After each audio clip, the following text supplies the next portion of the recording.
Ronald Reagan. Before he became the 40th President of the United States, Ronald Reagan was a man of contradictions, a Hollywood actor whose career was shaped by the very forces he would later oppose. In the golden age of cinema, Reagan was a charming, reliable leading man, starring in films like Knute Rockne, All American, and King's Row. Yet, behind the scenes, his political awakening was already underway. As president of the Screen Actors Guild during the late 1940s and early 50s, Reagan found himself at the center of the Hollywood blacklist era. He cooperated with the House Un-American Activities Committee, naming names of suspected communists in the industry. What many don't know is that this cooperation came at a personal cost. Reagan received death threats and was even stalked by a man who believed he was a communist sympathizer. His transformation from a New Deal Democrat to a staunch Republican was not a sudden shift, but a calculated evolution, influenced by his second wife, Nancy Davis, and his growing disillusionment with Hollywood's liberal elite. By the time he became governor of California in the late 1960s, Reagan had mastered the art of using his Hollywood charisma to sell his conservative vision. His presidency would later be defined by his ability to blend performance with policy, a skill honed under the bright lights of the silver screen. The stage was set for another child of Hollywood to follow a similar path, though in a very different way. Shirley Temple. Shirley Temple was America's sweetheart, a child star whose dimples and curls brought hope to a nation during the Great Depression. But her life after Hollywood was anything but a fairy tale. By the time she retired from acting at the age of 22, Temple had already endured the darker side of fame, including exploitation and the relentless pressures of being a child star. What few realize is that her transition to politics was born out of necessity, not ambition. After her acting career faded, Temple faced financial struggles and a desire to reinvent herself. In the late 1960s, she ran for Congress as a Republican in California, though she lost the race. Undeterred, she turned to diplomacy, where she found her true calling. As the U.S. ambassador to Ghana in the 1970s, Temple navigated Cold War tensions with remarkable skill, earning the respect of world leaders who had once dismissed her as a Hollywood relic. Later, as ambassador to Czechoslovakia during the Velvet Revolution, she played a quiet but pivotal role in supporting the country's transition to democracy. What's even more surprising is that Temple was one of the first public figures to speak openly about her battle with breast cancer, shattering taboos and inspiring countless women to seek early detection. Her journey from child star to diplomat was a testament to resilience, but she was not the only Hollywood figure to find a second act in politics. George Murphy. George Murphy's story is one of reinvention, a song and dance man who traded the glitz of Hollywood for the grit of Washington. In the 1930s and 40s, Murphy was a fixture in musicals, sharing the screen with stars like Shirley Temple and Judy Garland. Yet, his political ambitions were quietly taking shape even as he danced his way into America's hearts. What many don't know is that Murphy's transition to politics was fueled by his behind-the-scenes work as a labor negotiator for the Screen Actors Guild, where he developed a reputation as a pragmatic problem solver. In the mid-1960s, Murphy shocked Hollywood by winning a seat in the U.S. Senate as a Republican from California. His tenure was marked by his staunch anti-communist stance and his support for the Vietnam War, positions that alienated many of his former colleagues in the entertainment industry. Perhaps the most controversial aspect of his political career was his financial arrangement with Technicolor, a company that continued to pay him consulting fees while he served in the Senate. Critics accused him of a conflict of interest, but Murphy dismissed the allegations, claiming the payments were unrelated to his political work. Despite the controversy, Murphy paved the way for other actors to enter politics, proving that Hollywood and Washington were not as far apart as they seemed. The next figure would take this connection to an entirely new level. Helen Gahagan Douglas. Helen Gahagan Douglas was a Broadway star turned political trailblazer, but her story is one of triumph marred by betrayal. In the 1930s, she dazzled audiences with her beauty and talent, even inspiring Disney's evil queen in Snow White and the Seven Dwarfs. Yet, her life took a dramatic turn when she left the stage to pursue politics, becoming one of the first women elected to Congress in the 1940s.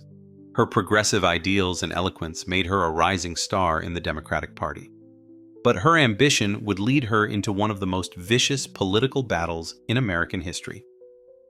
In her 1950 Senate race against Richard Nixon, Douglas became the target of a smear campaign that introduced the term red baiting into the political lexicon. Nixon accused her of being a communist sympathizer, branding her the Pink Lady and distributing campaign flyers printed on pink paper to drive the point home. What many don't know is that Douglas had been a staunch anti-fascist during World War II, advocating for democracy and human rights long before it was fashionable. The irony of being labeled a communist was not lost on her, but the damage was done. She lost the election, and her political career never recovered. Behind the scenes, Douglas was devastated by the betrayal of colleagues who refused to defend her, including some who had once praised her courage. Her story is a haunting reminder of how political ambition can destroy even the most principled leaders. The next figure, however, would find a way to navigate the treacherous waters of politics with a very different approach. Clint Eastwood. Clint Eastwood's foray into politics was as unexpected as it was brief, but it revealed a side of the Hollywood icon that few had seen before. Known for his stoic, tough guy roles in films like Dirty Harry and The Good, the Bad, and the Ugly, Eastwood shocked fans when he ran for mayor of Carmel by the Sea, California in the mid-1980s.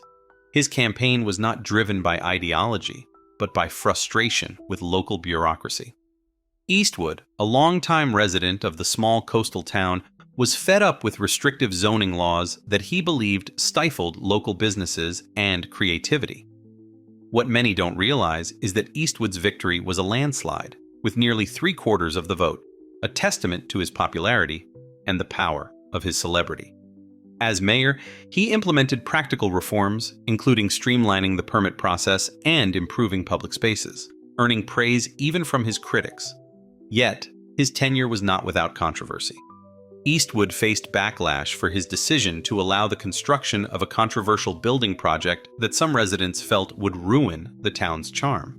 Despite the criticism, Eastwood's pragmatic approach to governance won him respect, and he chose not to seek re-election after his 2-year term. His brief stint in politics was a reminder that even the most iconic figures can surprise us with their willingness to step off the stage and into the real world. The next figure, however, would take a more enduring path in public service, leaving behind a legacy that was both tragic and inspiring. Sonny Bono. Sonny Bono's journey from pop star to politician is a story of reinvention, resilience, and ultimately, tragedy. As one half of the iconic duo Sonny and Cher, Bono was a household name in the 1960s and 70s, known for his humor and charm. But when his music career began to fade, Bono found a new calling in public service. In the late 1980s, he was elected mayor of Palm Springs, California, where he quickly made a name for himself as a reformer. What many don't know is that Bono's political career was born out of frustration with local government. He had tried to open a restaurant in Palm Springs but was stymied by red tape, a struggle that inspired him to run for office. As mayor, Bono revitalized the city's downtown area and attracted new businesses, earning widespread acclaim. His success in local politics led to a seat in the U.S. House of Representatives in the mid-1990s, where he championed issues like copyright reform and environmental conservation. Yet, his time in Congress was cut tragically short. In the late 1990s, Bono died in a skiing accident, leaving behind a legacy of public service that few could have predicted from his early days in show business. His death shocked the nation and left a void in both the entertainment and political worlds. The next figure would also navigate the intersection of Hollywood and politics, but with a very different outcome. Fred Thompson. Fred Thompson was a man who straddled two worlds with ease, moving seamlessly between Hollywood and Washington. Yet his story remains one of quiet influence rather than loud spectacle. Before he became a familiar face on television and in films like The Hunt for Red October and Die Hard 2, Thompson was a lawyer with a knack for uncovering corruption. His role as minority counsel during the Watergate hearings in the early 1970s brought him into the national spotlight, where he played a pivotal role in exposing the infamous Nixon tapes. What many don't realize is that Thompson's Hollywood career began almost by accident. A producer, impressed by his commanding presence during the hearings, cast him in Marie, a film based on a case Thompson had worked on as a lawyer. This launched a successful acting career, but Thompson never abandoned his political ambitions. In the mid-1990s, he was elected as a U.S. Senator from Tennessee, where he became known for his straightforward, no-nonsense approach to governance. Yet, Thompson's political career was not without controversy. He was criticized for his ties to lobbying firms and his reluctance to fully embrace campaign finance reform, despite initially championing the issue. After leaving the Senate, Thompson returned to acting, most notably on Law and Order, but his brief run for the Republican presidential nomination in the early 2000s revealed a man torn between his two worlds. His ability to command attention in both arenas was rare, but the next figure on this list would find his political success in a much smaller, more personal setting. Rex Bell. Rex Bell's life was a tale of the Old West meeting modern politics, a cowboy actor who traded his spurs for a seat in government. In the 1920s and 30s, Bell was a star of B-movie westerns, embodying the rugged, independent spirit of the American frontier. Yet, his Hollywood career was often overshadowed by his marriage to Clara Bow, the it girl of the silent film era. What few know is that Bell's transition to politics was deeply tied to his love for Nevada, where he and Bow had settled on a sprawling ranch. In the mid-1950s, Bell was elected as the Lieutenant Governor of Nevada, a position he held until his death in the early 1960s. His tenure was marked by his efforts to promote tourism and rural development, but his political career was not without its challenges.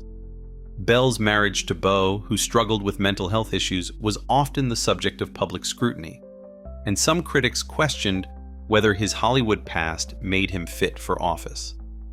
Despite these challenges, Bell remained a beloved figure in Nevada, known for his down-to-earth demeanor and commitment to his constituents.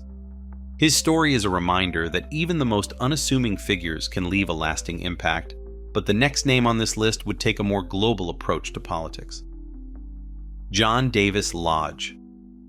John Davis Lodge was a man of many talents, a matinee idol who became a statesman with a diplomatic reach that spanned continents. In the 1930s, Lodge starred in films like The Scarlet Empress and The Little Colonel, but his Hollywood career was short-lived. What many don't realize is that Lodge came from a family steeped in politics. His brother, Henry Cabot Lodge Jr., was a prominent U.S. senator and diplomat. This lineage, combined with his Ivy League education, made his transition to politics almost inevitable. In the early 1950s, Lodge was elected as the governor of Connecticut, where he focused on infrastructure development and education reform. Yet, his most significant contributions came later, when he served as the U.S. ambassador to Spain, Argentina, and Switzerland. During his time in Spain, Lodge played a key role in strengthening U.S. relations with the Franco regime, a controversial move that drew both praise and criticism. His ability to navigate the complexities of international diplomacy was a testament to his intelligence and adaptability, qualities that had once made him a star on the silver screen. Lodge's story is one of legacy and reinvention, but the next figure would find their political journey shaped by personal tragedy and resilience. Albert Decker. Albert Decker's life was a study in contrasts, a man who moved effortlessly between the worlds of Hollywood and politics, only to meet a mysterious and tragic end. Known for his roles in films like Dr. Cyclops and The Killers, Decker was a respected character actor whose commanding presence made him a favorite in the industry. Yet, few realize that Decker was also a passionate advocate for progressive causes. In the mid-1940s, he was elected to the California State Assembly, where he championed labor rights, education reform, and anti-discrimination legislation. His political career, however, was not without controversy. Decker's outspoken support for civil rights and his opposition to the House Un-American Activities Committee made him a target during the Red Scare. He was blacklisted by some in Hollywood, though his talent allowed him to continue working in smaller roles. The most shocking chapter of Decker's life came in the late 1960s, when he was found dead in his Hollywood apartment under circumstances that remain shrouded in mystery. His body was discovered under mysterious circumstances, with cryptic messages left on his skin. While the official ruling was accidental death, the unusual details surrounding his passing led to widespread speculation and unanswered questions. Decker's death remains one of Hollywood's most bizarre unsolved cases, overshadowing his contributions to both film and politics. The next figure on this list, however, would find their political activism defined not by mystery, but by polarizing controversy. Jane Fonda. Jane Fonda's name is synonymous with reinvention, a woman who has worn many hats: actress, activist, fitness guru, but her political activism remains the most divisive chapter of her life. In the 1960s and 70s, Fonda was one of Hollywood's brightest stars, winning Academy Awards for Clute and Coming Home. Yet, it was her outspoken opposition to the Vietnam War that transformed her from a beloved actress into a lightning rod for controversy. In the early 1970s, Fonda traveled to North Vietnam, where a controversial photograph of her near an anti-aircraft gun caused widespread backlash in the United States. The incident became a defining moment in her activism, sparking intense debate and criticism.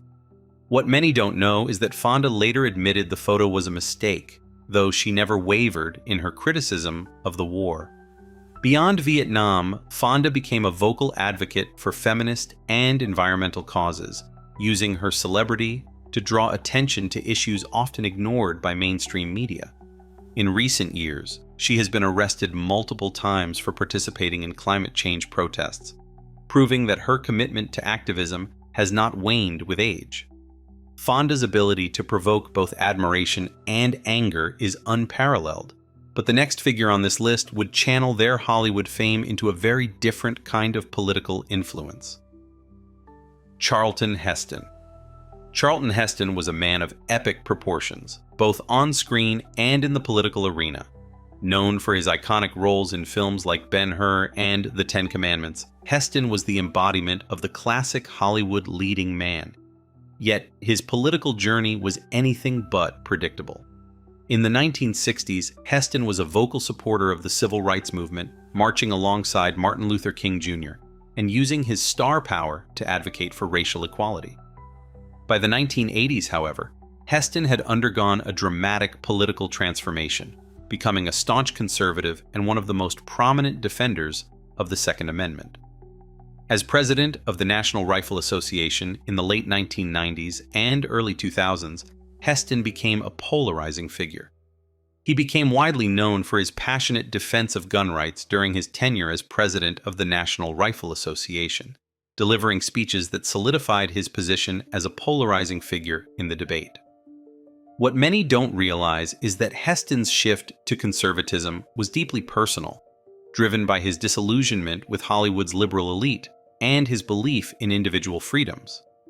His tenure at the NRA was marked by controversy, as he faced criticism for his hardline stance on gun control in the wake of mass shootings. Despite the backlash, Heston remained unapologetic, viewing his activism as an extension of the heroic roles he had played on screen. His ability to command attention in both Hollywood and Washington was rare, but the next figure on this list would find their political voice in a very different way. Glenda Jackson. Glenda Jackson's life is a masterclass in reinvention, a woman who walked away from the glitz of Hollywood to become one of the most respected political voices in the United Kingdom. In the 1970s, Jackson was at the height of her acting career, winning 2 Academy Awards for Women in Love and A Touch of Class. Her performances were celebrated for their intensity and intelligence, but few could have predicted the dramatic turn her life would take. In the early 1990s, Jackson left acting entirely to run for Parliament as a member of the Labour Party.